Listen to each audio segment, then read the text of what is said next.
कि अगर ये प्रजातंत्र का अर्थ अगर लोगों को समझ में आएगा तो लोग जागरूक हो जाएंगे। इसीलिए 26 जनवरी का महत्व इस देश में बताया नहीं गया। इसलिए मैंने कहा वही गाने बजते 15 अगस्त को जो बजते, वही 26 जनवरी को, वही टीवी पर पिक्चर भारत पाकिस्तान विरोधी, वही 26 जनवरी को। तो लोगों को समझ में ही नहीं आया मामला क्या है। साथियों, जातियों के लिए 6वीं अनुसूची 5वीं अनुसूची का मतलब है स्वायत्त शासन आदिवासियों का होगा। 5वीं अनुसूची का मतलब आदिवासियों का स्वायत्त शासन होगा। स्वायत्त शासन का मतलब भारत सरकार से 1 रुपया आदिवासी को मांगने की जरूरत नहीं है। आदिवासियों को भारत सरकार के स्कूल की जरूरत नहीं है। आदिवासियों को भारत सरकार के डिपार्टमेंट की जरूरत नहीं है। आदिवासी स्कूल खुद निर्माण करेगा, डिपार्टमेंट खुद निर्माण करेगा, नौकरियां खुद निकालेगा और रोजगार खुद निर्माण करेगा। स्वायत्त शासन।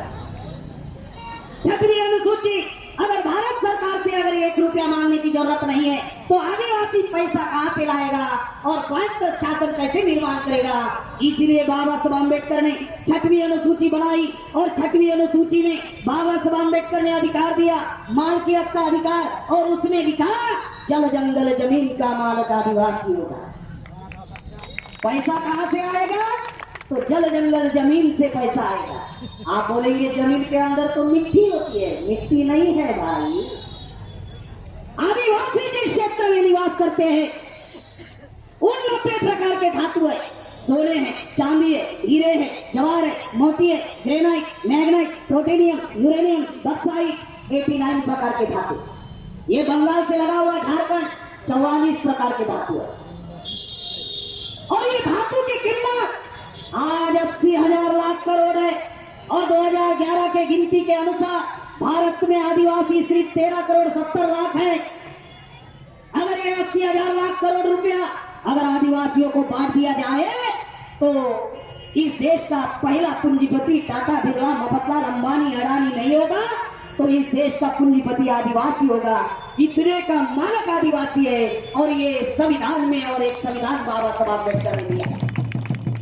बाबा साहब अम्बेडकर जिस कौम में पैदा हुए, जिस जाति में पैदा हुए, जिस समाज में पैदा हुए, उस समाज को यह अधिकार बाबा साहब अम्बेडकर ने नहीं दिया, लेकिन आदिवासियों को बाबा साहब अम्बेडकर ने यह अधिकार दिया, जो हम लोगों को समझने की जरूरत है। आज 26 जनवरी प्रजातंत्र दिन है और प्रजातंत्र दिन हम लोग मना रहे हैं।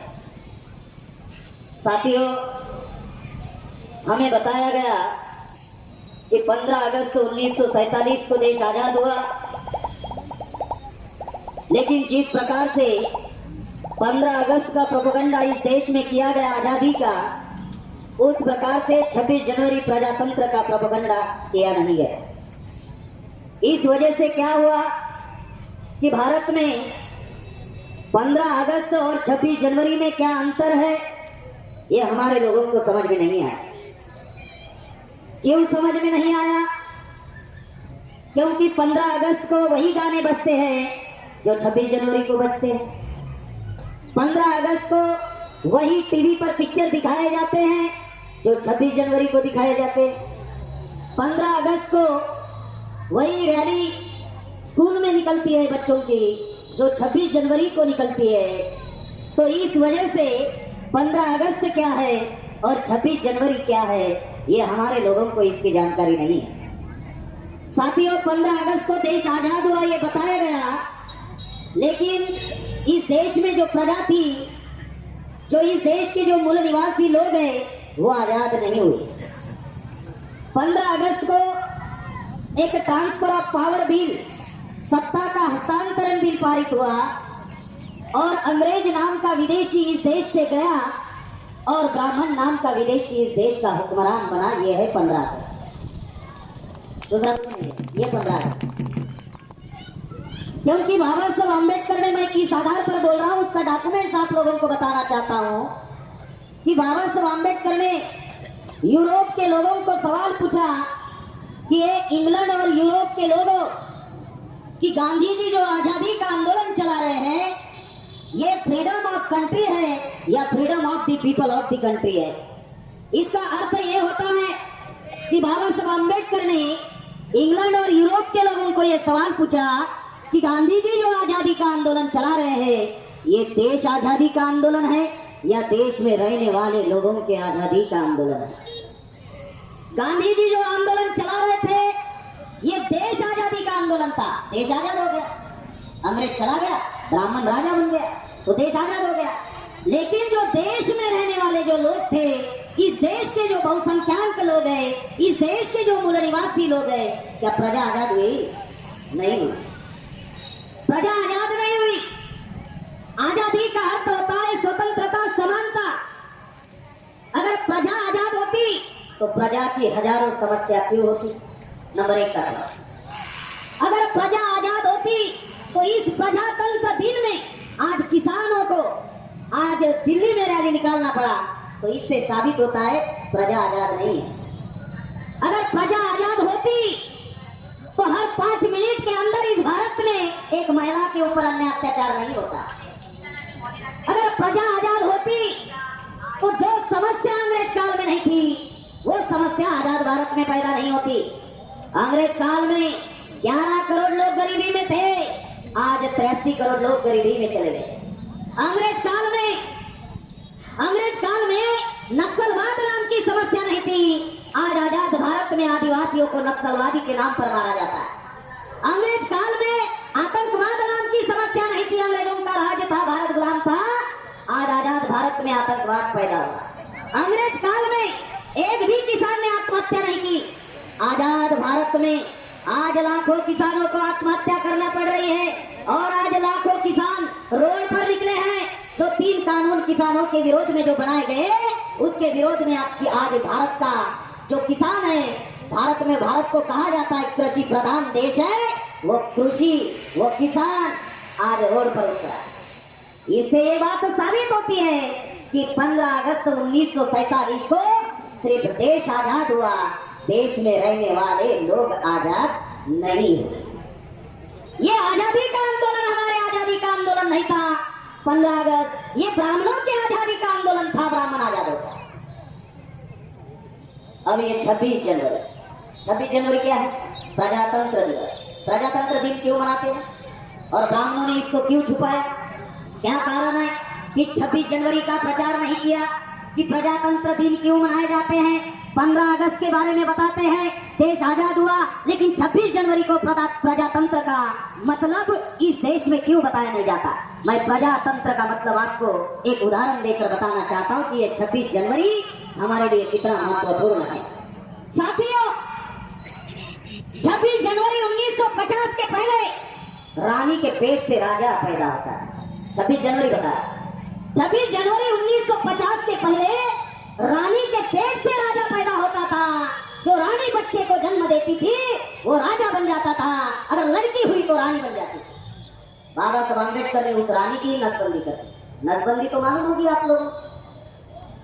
बाबा साहब ने कहा कि पहला बच्चे को जन्म देना एक माता का अधिकार है, वो उससे छीना नहीं जा सकता।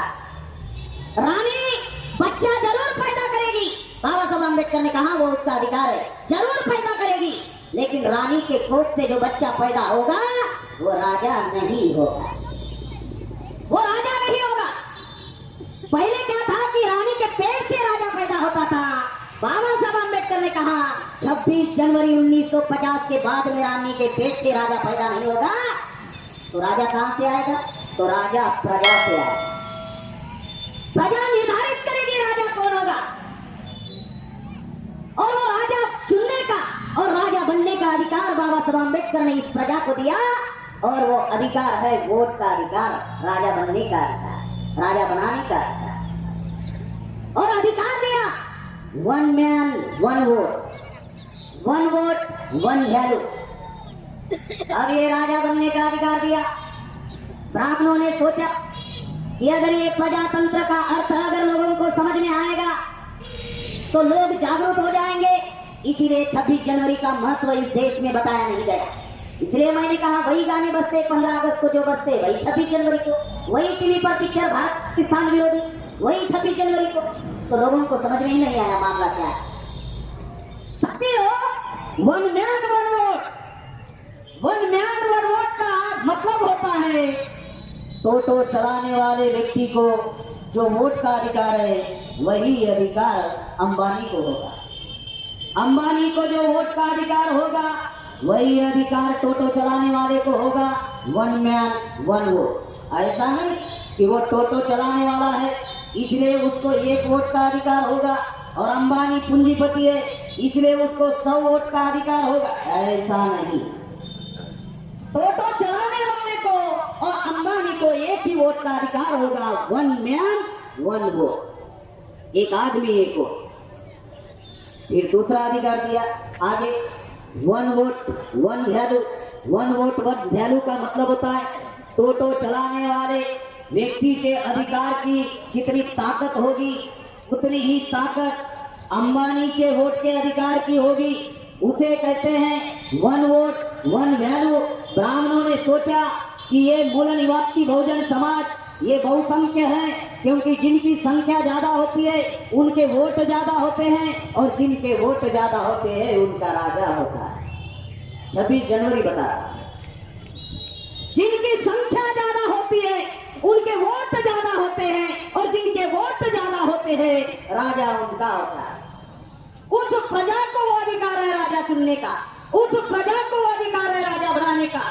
उदाहरण के लिए अगर इस बंगाल में शेड्यूल कास्ट अगर 22% है, शेड्यूल ट्राइब अगर 6% है, मुसलमान अगर 30% है, ओबीसी 40% है और डीएनए के आधार पर ये मूल निवासी है और इनकी टोटल संख्या होती है 95%। और खास बात समझाना, 26 जनवरी का अर्थ आंकड़ों के आधार पर बता रहा। गवर्नमेंट कहता है मुसलमान 27% है लेकिन 30% मुसलमान, 95% हम लोग हैं इस देश के मूल निवासी। और इस बंगाल में जो मूल निवासी है एससी एसटी ओबीसी माइनॉरिटी वो 95% है। अब 95% का अर्थ होता है जिनकी संख्या ज्यादा उनके वोट ज्यादा और जिनके वोट ज्यादा राजा उनका होना चाहिए। ब्राह्मण इस बंगाल में 1.8% है, 2% भी नहीं है।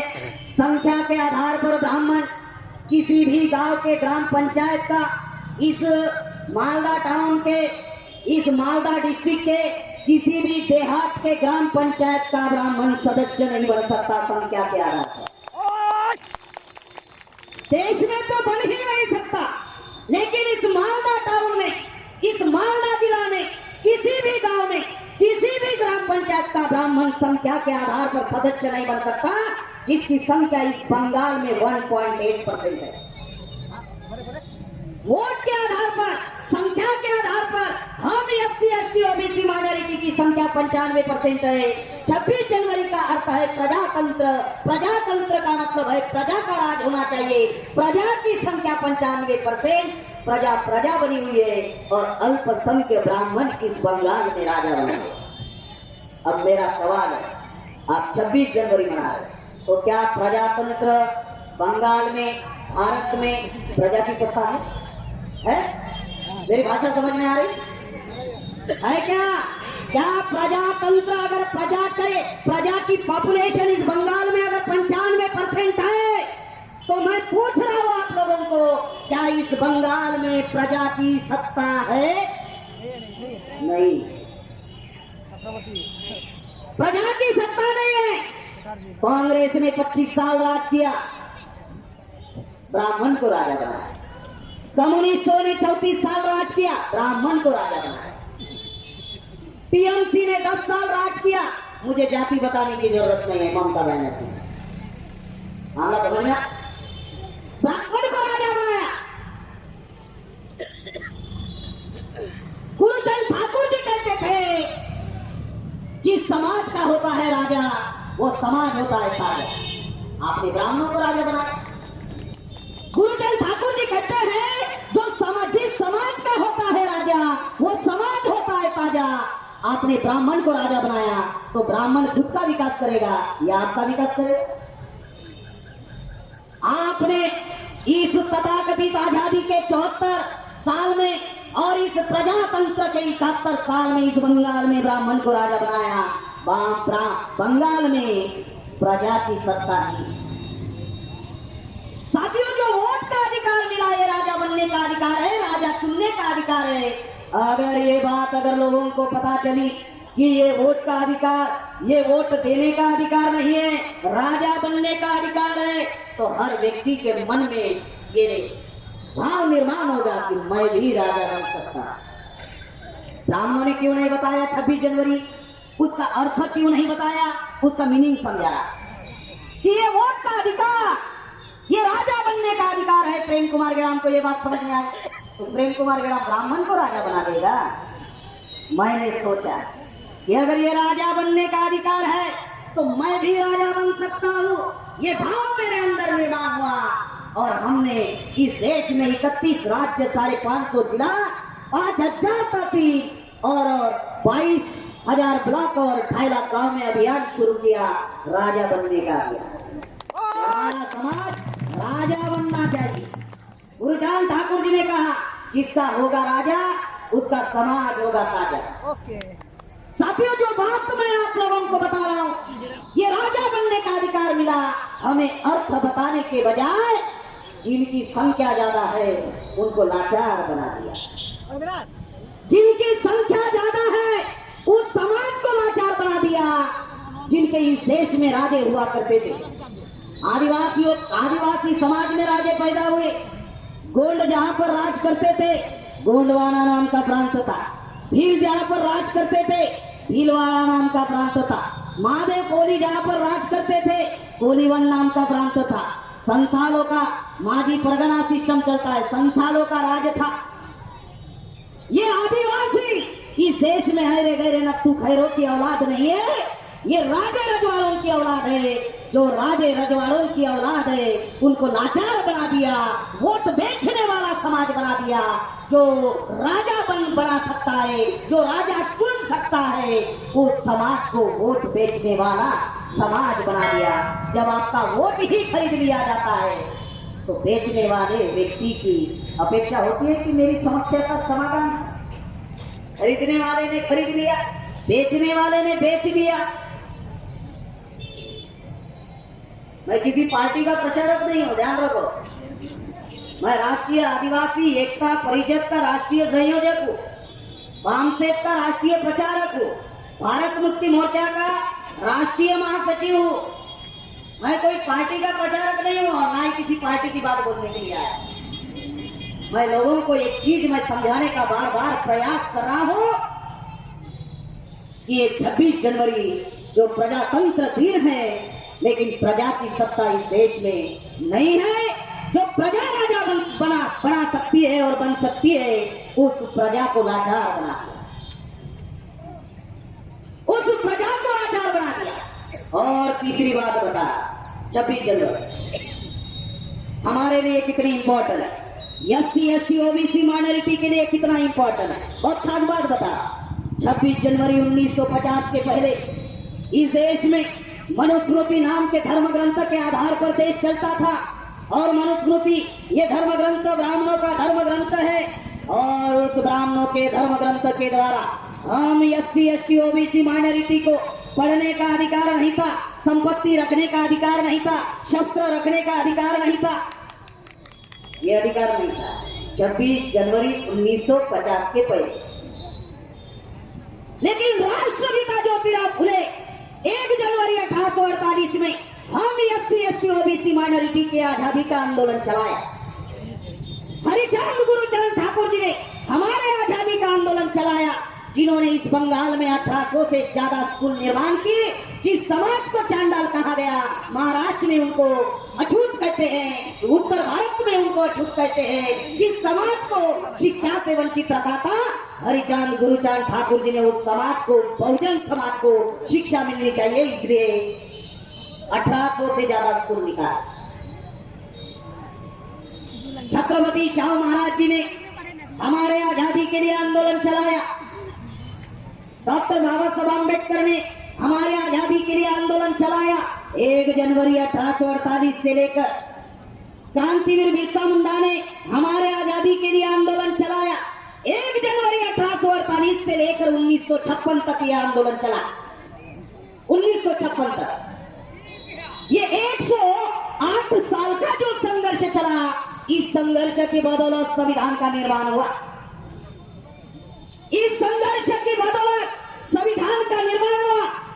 पर जिस समाज को ब्राह्मणों ने शिक्षा से वंचित रखा था, संविधान ने रिजर्वेशन इन एजुकेशन का अधिकार दिया। जिस समाज को नौकरी से वंचित रखा था, संविधान ने रिजर्वेशन इन सर्विस का अधिकार दिया। जिस समाज को ब्राह्मणों ने राजा बनने से वंचित रखा था, उस समाज को संविधान ने रिजर्वेशन इन पॉलिटिक्स का अधिकार दिया। ये अधिकार दिया, यानी कहने का मतलब 26 जनवरी 1950 को हमें शिक्षा का अधिकार नहीं था, संपत्ति का अधिकार नहीं था, शस्त्र का अधिकार नहीं था, आगे मटका था, पीछे झाड़ू था, यहाँ पर चांडाल कहा जाता था। हम लोगों को, आदिवासियों को हजारों साल पहले जंगल की ओर खदेड़ दिया था, जिनको ज्ञान, विज्ञान, शिक्षा, कंप्यूटर ज्ञान, ट्रांसपोर्टिंग सिस्टम, दूरसंचार साधन, सिविलाइजेशन से आदिवासियों को दूर रखा, जिनके अभी तक ज्ञान का विकास होने नहीं दिया। ये 26 जनवरी 1950 के पहले था। हमारे महापुरुषों ने जो आंदोलन चलाया, उसकी बदौलत हमको ये अधिकार मिला। जिनके गले में मटका था, आज टाई लटक रही है। पीछे झाड़ू था, कमर में बंदूक आ गई। हमारे लोग जब आईपीएस अधिकारी बनने लगे, एसपी बनने लगे, तो कमर में बंदूक आ गई। इंस्पेक्टर बने तो कमर में बंदूक आ गई।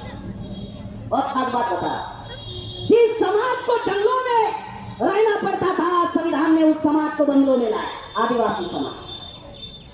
तो 26 जनवरी 1950 के पहले जो हमें अधिकार नहीं था, संविधान की बदौलत अधिकार मिला। और ये अधिकार मिला हमको 26 जनवरी 1950 में। इसलिए हम कह सकते हैं ये एससी, एसटी, ओबीसी, माइनॉरिटी समाज के ये आजादी का दिन है 26 जनवरी। ये आजादी का दिन है। ब्राह्मणों के गुलामी से, उनके धर्म ग्रंथों से ये आजादी का दिन है। ब्राह्मणों ने हमको मनुस्मृति धर्म ग्रंथ के आधार पर गुलाम बनाया था, संविधान ने हमको उनके धर्म ग्रंथों से आजाद कर दिया। तो हम कह सकते हैं ये आजादी का दिन। साथियों, जो महापुरुष, हमारे मूल निवासी महापुरुष हमारे आजादी का आंदोलन चला रहे थे, 2 सितंबर 1946, 2 सितंबर 1946 में जब इंटरिम गवर्नमेंट बनी, बगैर चुनाव का प्रधानमंत्री पंडित जवाहरलाल नेहरू बना। बगैर चुनाव का प्रधानमंत्री पंडित जवाहरलाल नेहरू बना। उसके बाद में संविधान सभा का चुनाव हुआ। अगर गांधी जी सबके आजादी का आंदोलन चला रहे थे, तो फिर गांधी जी ने आदिवासी को टिकट क्यों नहीं दी? संविधान सभा का मामला था। गांधी जी ने शेड्यूल कास्ट को क्यों नहीं दी? गांधी जी ने ओबीसी को टिकट क्यों नहीं दी? गांधी जी ने मुसलमानों को टिकट क्यों नहीं दी? अगर ये गांधी जी अगर सभी के आजादी का आंदोलन चला रहे थे, और जब संविधान सभा का चुनाव आया, संविधान सभा का चुनाव का मतलब होता है अधिकार मिलने का चुनाव, और जब अधिकार लेने का मामला आया तो गांधी जी ने हमें एससी, एसटी, ओबीसी को टिकट नहीं दी। बाबा साहब अम्बेडकर महाराष्ट्र में चुनाव में खड़े थे। बाबा साहब अम्बेडकर को हराने के लिए गांधी जी और नेहरू ने 25,000 रुपए खर्चा किए। तब चुनाव प्रचार का क्राइटेरिया सिर्फ 2,000 रुपए था। चुनाव प्रचार का क्राइटेरिया 2,000 रुपए था।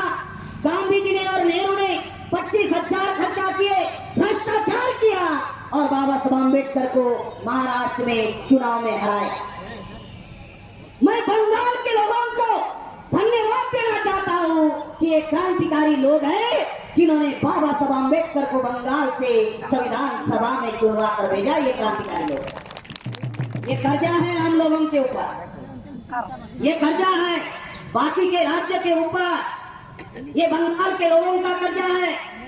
बंगाल में फजलुल हक की प्रजादशक पार्टी थी, 2 कैबिनेट मंत्री थे, एक जोगेंद्रनाथ मंडल और एक मलिक। जोगेंद्रनाथ मंडल जी ने बाबा साहब अम्बेडकर को चिट्ठी लिखी और बाबा साहब अम्बेडकर को कहा आप बंगाल आए। बाबा साहब अम्बेडकर बंगाल आए। जोगेंद्रनाथ मंडल जी ने अपना इस्तीफा दिया, बाबा साहब अम्बेडकर को चुनाव में खड़ा किया। आज के विधायक, सांसद और मंत्री साला जूता करता है तो भी पैर के पीछे रहते। जोगेंद्रनाथ मंडल जी ने इस्तीफा दे दिया, नाक मारी पर। बाबा साहब अम्बेडकर को 4 जिला से चुनाव जीतवा कर भेजा। संविधान सभा का चुनाव, संविधान कैसे निर्माण हुआ, अधिकार कैसे मिले, ये कहानी बता। 4 जिला से चुनाव जीत कर गए। फुलनाथ, जसोर, फिरोजपुर, ओडिशा, ये 4 जिला से संविधान सभा का चुनाव बाबा साहब अम्बेडकर जीत कर गए। नमशूद्राय लोगों ने बाबा साहब को साथ सहयोग किया, मुसलमान लोगों ने बाबा साहब अम्बेडकर को साथ सहयोग किया, उस एरिया में कुछ आदिवासी थे, उन लोगों ने बाबा साहब अम्बेडकर को साथ सहयोग किया, उस एरिया में कुछ ओबीसी पिछड़े लोग थे, उन लोगों ने बाबा साहब अम्बेडकर को साथ सहयोग किया और बंगाल चुनवाकर संविधान सभा में चुनवाकर भेजे। जैसे बाबा साहब अम्बेडकर संविधान सभा में गए, गांधी जी ने प्लान बनाया और बाबा साहब अम्बेडकर की सदस्यता को खत्म करने के लिए गांधी जी ने वो 4 जिले पाकिस्तान को दे दिए, पूर्व पाकिस्तान को दे दिए। गांधी जी ने ये भारत का विभाजन अगर किसी ने किया, एक भाई को दूसरे भाई से अगर विभाजित किसी ने किया तो वो शैतान है मोहनदास करमचंद गांधी। किन्होंने किया? बदनाम मुसलमानों को किया। क्यों किया? बहुत सारे लोगों में यह भ्रम है कि भारत का विभाजन क्यों हुआ। बहुत सारे लोग कहते हैं कि मुसलमानों की वजह से हुआ। गलत। ये भारत का विभाजन गांधी जी ने किया। और क्यों किया? बाबा साहब अम्बेडकर की सदस्यता को खत्म करने के लिए। क्योंकि बाबा साहब अम्बेडकर जिन 4 जिला से चुनाव जीत कर गए, वो 4 जिले गांधी जी ने पाकिस्तान को दिया। पाकिस्तान बनने का क्राइटेरिया था जहां पर 51% हिंदू होंगे वो एरिया भारत में रहेगा। लेकिन बाबा साहब अम्बेडकर जिन 4 जिला से चुनाव जीत कर गए, वहां पर 71% हिंदू थे, वो एरिया भारत में रहना चाहिए था, लेकिन गांधी ने वो एरिया पाकिस्तान में दे दिया। अब शरीर बाबा साहब का भारत में, सदस्यता पाकिस्तान में। अब संकट खड़ा हुआ संविधान बनाने का। गांधी जी ने बाबा साहब अम्बेडकर को कहा, मिस्टर अम्बेडकर, अगर आपको संविधान लिखना है तो पाकिस्तान का लिखिए, शरीर भारत में, सदस्यता पाकिस्तान में। बाबा साहब अम्बेडकर ने कहा, मैं ऐसे किसी भी संविधान को मान्यता देने वाला नहीं हूं जो हमें संवैधानिक सुरक्षा ना दे, जो हमें कॉन्स्टिट्यूशनली सेफगार्ड नहीं देगा। मैं ऐसे किसी भी संविधान को मानने वाला नहीं हूं। उसके बाद में बाबा साहब अम्बेडकर को ड्राफ्टिंग कमेटी का चेयरमैन बनाया। ड्राफ्टिंग कमेटी में 7 लोग थे, 2 मर गए, 5 रह गए, 2 विदेश चले गए, 3 रह गए। एक दिल्ली से दूर रहता था इसलिए नहीं आता था, एक बीमार रहता था इसलिए नहीं आता था। अकेले बाबा साहब अम्बेडकर ड्राफ्टिंग कमेटी में रहे। अकेले बाबा साहब अम्बेडकर ने 2 साल 11 महीने 18 दिन में संविधान का निर्माण किया और टोटल आर्टिकल्स बाबा साहब अम्बेडकर ने 395 संविधान में लिखी, अकेले व्यक्ति। बहुत खास बात बता, 7 लोग थे, 2 मर गए, 5 रह गए, 2 विदेश चले गए, 3 रह गए। एक दिल्ली से दूर रहता था इसलिए नहीं आता था, और एक की तबीयत ठीक नहीं थी इस वजह से नहीं आता था। अकेले बाबा साहब अम्बेडकर ने संविधान का निर्माण किया। 395 आर्टिकल में से 65 आर्टिकल बाबा साहब अम्बेडकर ने SC, ST, OBC माइनॉरिटी के लिए लिखे। जिन ब्राह्मणों ने हमको अधिकार से वंचित रखा था, बाबा साहब अम्बेडकर ने संविधान में हमको अधिकार दिए। आर्टिकल 21, 335 में शिक्षा का अधिकार, आर्टिकल 15, 4, 16, 4 में नौकरी का अधिकार, आर्टिकल 330, 332 में प्रधान से लेकर प्रधानमंत्री बनने का अधिकार, आर्टिकल 340 ओबीसी के लिए रिजर्वेशन, आर्टिकल 341 शेड्यूल कास्ट के लिए रिजर्वेशन, आर्टिकल 342 आदिवासियों के लिए रिजर्वेशन। और SC, ST, OBC से जिन्होंने धर्म परिवर्तन किया और जो सिख, ईसाई, बुद्धिस्ट, मुसलमान बन गए, उनके लिए बाबा साहब अम्बेडकर ने आर्टिकल 25 से लेकर 29 तक सिक्योरिटी, प्रोटेक्शन एंड रिप्रेजेंटेशन का अधिकार दिया। ये अधिकार बाबा साहब अम्बेडकर ने हम लोगों को संविधान में दिया। और संविधान में बाबा साहब अम्बेडकर ने आदिवासियों के लिए और एक संविधान लिखा, और उस संविधान का नाम है आर्टिकल 244। ये संविधान में आदिवासियों के लिए स्पेशल संविधान है, स्पेशल राइट्स बाबा साहब अम्बेडकर ने दिए। आर्टिकल 244 एक कहती है आदिवासियों के लिए 5वीं अनुसूची, आर्टिकल 244(2) कहते हैं संविधान में आदिवासियों के लिए 6वीं अनुसूची। 5वीं अनुसूची का मतलब है स्वायत्त शासन आदिवासियों का होगा। 5वीं अनुसूची का मतलब आदिवासियों का स्वायत्त शासन होगा।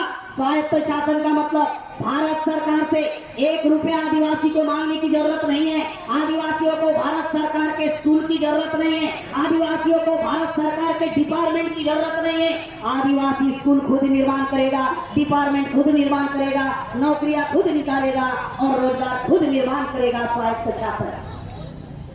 6वीं अनुसूची अगर भारत सरकार से अगर 1 रुपया मांगने की जरूरत नहीं है तो आदिवासी पैसा कहां से लाएगा और स्वायत्त शासन कैसे निर्माण करेगा?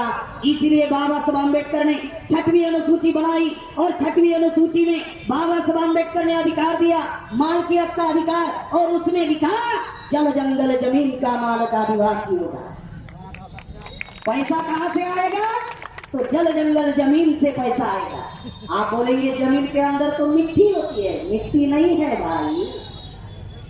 आदिवासी जिस क्षेत्र में निवास करते हैं उन 90 प्रकार के धातु है, सोने है, चांदी है, हीरे है, जवाहर है, मोती है, granite, Magnite, plutonium, uranium, bauxite, 89 प्रकार के धातु। ये बंगाल से लगा हुआ झारखंड 44 प्रकार के धातु है। और ये धातु की कीमत आज 80,000 लाख करोड़ है और 2011 के गिनती के अनुसार भारत में आदिवासी सिर्फ 13 करोड़ 70 लाख है। अगर ये 80,000 लाख करोड़ रुपया अगर आदिवासियों को बांट दिया जाए तो इस देश का पहला पूंजीपति टाटा, बिरला, मफतलाल, अंबानी, अडानी नहीं होगा, तो इस देश का पूंजीपति आदिवासी होगा। इतने का मानक आदिवासी है और ये संविधान में, और एक संविधान बाबा साहब अम्बेडकर ने दिया। बाबा साहब अम्बेडकर जिस कौम में पैदा हुए, जिस जाति में पैदा हुए, जिस समाज में पैदा हुए, उस समाज को यह अधिकार बाबा साहब अम्बेडकर ने नहीं दिया, लेकिन आदिवासियों को बाबा साहब अम्बेडकर ने यह अधिकार बहाल, जो हम लोगों को समझने की जरूरत है। साथियों, बगैर चुनाव का प्रधानमंत्री पंडित जवाहरलाल नेहरू था और आजाद भारत में पहला चुनाव 1952 में हुआ और नेहरू ने 60% ब्राह्मणों को 60% टिकटा दी और 47% ब्राह्मण चुनवा कर लाए। और नेहरू ने ऐसे कानून बनाए, विधेयपालिका ब्राह्मणों के नियंत्रण में, कार्यपालिका ब्राह्मणों के नियंत्रण में, न्यायपालिका ब्राह्मणों के नियंत्रण में, मीडिया ब्राह्मणों के नियंत्रण में। देश को चलाने की यंत्रणा विधेयपालिका, कार्यपालिका, न्यायपालिका, प्रचार प्रसार माध्यम ब्राह्मणों के नियंत्रण में। ब्राह्मण आजाद हुआ, अगर ब्राह्मण आजाद हुआ तो ब्राह्मणों के नियंत्रण में। विधेयपालिका क्या है? पार्लियामेंट, जहां पर आप विधायक और सांसद चुनवा कर भेजते हैं, विधेयपालिका। साथियों, विधेयपालिका में 55 साल कांग्रेस ने राज किया, 19 साल बीजेपी ने राज किया। कांग्रेस जाती है, बीजेपी आती है, बीजेपी जाती है, कांग्रेस आती है। लोगों को लगता है ये अलग अलग है, लेकिन ये एक ही शरीर की दो भुजाएं है, एक ही शरीर की दो भुजाएं। कांग्रेस किसने बनाई? 28 दिसंबर 1885 में कांग्रेस बनी। चैटर्जी, बैनर्जी, मुखर्जी, आगरकर, गोखले, तिलक, ये बंगाल के ब्राह्मण और महाराष्ट्र के ब्राह्मण मिलकर कांग्रेस बनाए। उस कांग्रेस में डॉक्टर केशव बड़ीराम हेडगेवार, महाराष्ट्र नागपुर का ब्राह्मण, कांग्रेस में जनरल सेक्रेटरी था, विदर्भ का। उसने 1925 में आरएसएस बनाई। जब उसने आरएसएस बनाई तब 1935 तक जनरल सेक्रेटरी था, यानी आरएसएस बनने के 10 साल बाद तक वो कांग्रेस का जनरल सेक्रेटरी था। उस आरएसएस ने आपके बंगाल के श्यामा प्रसाद मुखर्जी नाम सुना होगा आप लोगों ने, जिन्होंने हरिचांद जी और गुरुचांद जी ठाकुर जी का आंदोलन खत्म कर दिया। वो श्यामा प्रसाद मुखर्जी आरएसएस के मुखिया थे और उन्होंने 1951 में जनसंघ बनाया और जनसंघ का रूपांतरण 1980 में भारतीय जनता पार्टी रखा गया। और ये अटल बिहारी वाजपेयी ब्राह्मण और अडवाणी ब्राह्मण, इन दो ब्राह्मणों ने भारतीय जनता पार्टी, उनका नामांकन कर दिया जनसंघ का। यानी कांग्रेस ने आरएसएस बनाई, आरएसएस ने बीजेपी बनाई। अगर इनकी रिश्तेदारी देखो, जनता कहती है ये अलग अलग है। अगर रिश्तेदारी देखो तो कांग्रेस ने आरएसएस बनाई, मतलब कांग्रेस जाती है। आरएसएस कांग्रेस का बच्चा है और आरएसएस का बच्चा बीजेपी है, मतलब रिश्तेदारी में बीजेपी कांग्रेस का पोता हुआ। हम लोगों को तो इसकी जानकारी है, कांग्रेस जा रही, बीजेपी आ रही। काशीराम साहब कहते थे एक सापनाथ है, दूसरा नागनाथ है। सापनाथ जा रहा है, नागनाथ आ रहा है, नागनाथ जा रहा है, सातनाथ आ रहा है, जो भी आता है दसने का ही काम करता है। मेश्राम साहब कहते हैं एक राजा राम है, दूसरा सीताराम है, सीताराम जाता है राजा राम आता है, राजा राम जाता है सीताराम आता है, सीताराम राजा राम सीताराम, साला भजन चल रहा है। मैं मेरे अनुभव से कहता हूँ, कांग्रेस दादी है, बीजेपी पोता है, दादी जाती है, पोता आता है, पोता जा रहा है, दादी आ रही है, और कौन आना चाहिए बाप निर्धारित कर रहा है। हाथ चलती साथियों, ये विधेयक पालिका ब्राह्मणों के नियंत्रण में, जिनको आप अपना नेता कहते हो, वो क्षेत्रीय नेता बना दिए गए। मायावती मुलायम सिंह यूपी तक सीमित, नीतीश कुमार, जीताराम मांझी, लालू प्रसाद यादव जी बिहार तक सीमित, शिबू सोरेन अर्जुन मुंडा झारखंड तक सीमित, नवीन नाथ पटनायक ओडिशा तक सीमित, छोटू भाई वसावा गुजरात तक सीमित, शरद पवार महाराष्ट्र तक सीमित, रामदास अठवले प्रकाश अंबेडकर महाराष्ट्र तक सीमित। जिनको आप अपने समाज का नेता कहते हो वो क्षेत्रीय नेता बने। हमारे नेता क्षेत्रीय नेता, हमारे नेता जाति के नेता, मायावती चमारों की नेता, मुलायम सिंह यादवों का नेता, नीतीश कुमार कुर्मी का नेता, लालू प्रसाद जी यादवों के नेता, जीताराम मांझी मुसर के नेता, शिबू सोरेन संताल का नेता, अर्जुन मुंडा मुंडाओं का नेता, छोटू भाई वसावा भील का नेता, शरद पवार मराठों का नेता, और रामदास अठवले प्रकाश अंबेडकर महारों का नेता। हमारे नेता क्षेत्रीय नेता, हमारे नेता जाति के नेता, लेकिन ब्राह्मण देश का नेता। वारे पत्ते सोनिया गांधी देश का नेता, वाह, राहुल गांधी देश का नेता, अमित शाह देश का नेता, ममता बनर्जी देश का नेता, और हमारे क्षेत्रीय नेता, हमारे जातीय नेता। और थागबाज बता, हमारे समाज में कोई राष्ट्रीय स्तर का दल निर्माण ना हो, इसीलिए कांग्रेस ने यूपीए गठबंधन बनाया, बीजेपी ने एनडीए गठबंधन लाया। हमारे क्षेत्रीय पार्टियां एक तो यूपीए में जुड़ी हुई है या एनडीए में जुड़ी हुई है। जिनको आप अपना नेता कहते हो, जानते हो बाबा साहब अम्बेडकर ने कहा, क्या कहा इनके बारे में? जिनको आप अपना नेता मानते हो, आप लोग तो ज्यादा विद्वान, ज्यादा पढ़े लिखे हो। बाबा साहब अम्बेडकर ने कहा इनके बारे में, ये पुनः करार की वजह से, पुनः पैक्ट की वजह से हमारे समाज में दलाल पैदा हुए। क्या पैदा हुए? दलाल। बाबा साहब दलाल कहते हैं, आप नेता कहते हो। अभी बाबा साहब ज्यादा समझदार थे या आप समझदार है? आप ही लोग तय करते हो। मैं तो बाबा साहब अम्बेडकर से ज्यादा विद्वान नहीं हूँ, मैं उनका प्रचारक, मैं उनका प्रचारक। मुझे गर्व है कि मैं प्रचारक हूँ। दुनिया का सबसे बड़ा पद मेरे पास है, प्रचारक, क्योंकि दुनिया में क्रांति प्रचारक होने लगा। विधेयक पालिका ब्राह्मणों के नियंत्रण में, कार्यपालिका 72% ब्राह्मण आईएएस अधिकारी कार्यपालिका में। ब्राह्मणों की संख्या कितनी है? 3.5% है। कितने? 72%। और 2019 में ब्राह्मणों को 10% रिजर्वेशन दे दिया, अभी 82% हो। कार्यपालिका ब्राह्मणों के नियंत्रण में। न्यायपालिका में 98% जज ब्राह्मणों के, सुप्रीम कोर्ट में, हाई कोर्ट में 600 जज होते हैं ऑल इंडिया में, 18 जज एससी ओबीसी माइनॉरिटी के और 582 जज ब्राह्मणों के। और भारत के इतिहास में अभी तक आदिवासी का जज नहीं बना। हाई कोर्ट भी ब्राह्मणों के नियंत्रण में। चौथा पिलर है मीडिया को, सारे टीवी चैनल ब्राह्मणों, प्रिंट मीडिया में सारे पेपर ब्राह्मणों के, ट्रेडिशनल मीडिया में जिनको आप महाराज कहते हो वो महाराज नहीं है, आरएसएस विश्व हिंदू परिषद बजरंग दल के पूर्णकालीन प्रचारक है। लोकल मीडिया में हमारे मूल निवासी लोग पूरे देश भर में 450 बोली भाषा बोली जाती है, जैसे संथाल, यहाँ पर संथाली बोलते हैं। हमारी बोली भाषा को मान्यता नहीं, लेकिन ब्राह्मण ग्रंथ भाषा बोलता है, ग्रंथ भाषा लिखता है, उनको मान्यता है। अल्पसंख्यक ब्राह्मणों को मान्यता।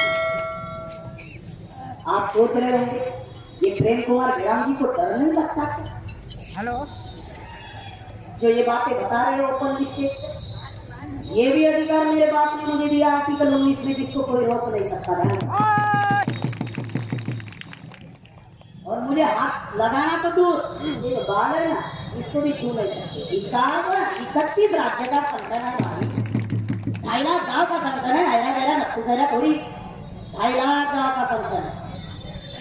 हमने बोल दिया हमारे कार्यकर्ता, अगर इधर कुछ हुआ तो छोड़ना नहीं, 3.5 तो बातें बता। इसलिए साथी हो, ये जो विधेयक पालिका, कार्यपालिका, न्यायपालिका और मीडिया जो है एक जाति के नियंत्रण में। कहाँ है भाई प्रजा की सत्ता, कहाँ है भाई प्रजातंत्र? 26 जनवरी एक प्रजातंत्र दिन है, लेकिन प्रजा की सत्ता नहीं है। इस देश में ब्राह्मण तंत्र निर्माण हो चुका है। इसलिए साउथ इंडिया के हमारे महापुरुष ईवी पेरियार रामास्वामी कहते थे कि भारत में डेमोक्रेसी नहीं, भारत में ब्राह्मणोक्रेसी निर्माण हो चुकी है। एक जाति का नियंत्रण होने की वजह से क्या हुआ? तो एससी की समस्या बढ़ गई, रिजर्वेशन समाप्त हो गया, प्राइवेटाइजेशन आ गया, नौकरियां खत्म हो गई। कुछ शेड्यूल कास्ट को कहते हैं, दलित करके उनके घर जलाए जाते हैं, बाबा साहब अम्बेडकर के पुतले तोड़े जाते हैं। इस देश में आदिवासियों की किसी भी समस्या का समाधान नहीं हो रहा है। ना 5वीं 6वीं अनुसूची अभी तक लागू हुई, बल्कि अमल नहीं हुई। लागू तो 26 जनवरी 1950 से है, अभी तक अमल नहीं किया। इस बंगाल में 6% आदिवासी है, बहुत सारे जिले, बहुत सारा एरिया, अबाउट 75% ट्राइब निवास करते हैं, लेकिन 5वीं अनुसूची अभी तक बंगाल में घोषित नहीं है। 5वीं अनुसूची पर अमल नहीं करते, बल्कि आदिवासियों को जल जंगल जमीन से बेदखल करते। शेड्यूल एरिया को नॉन शेड्यूल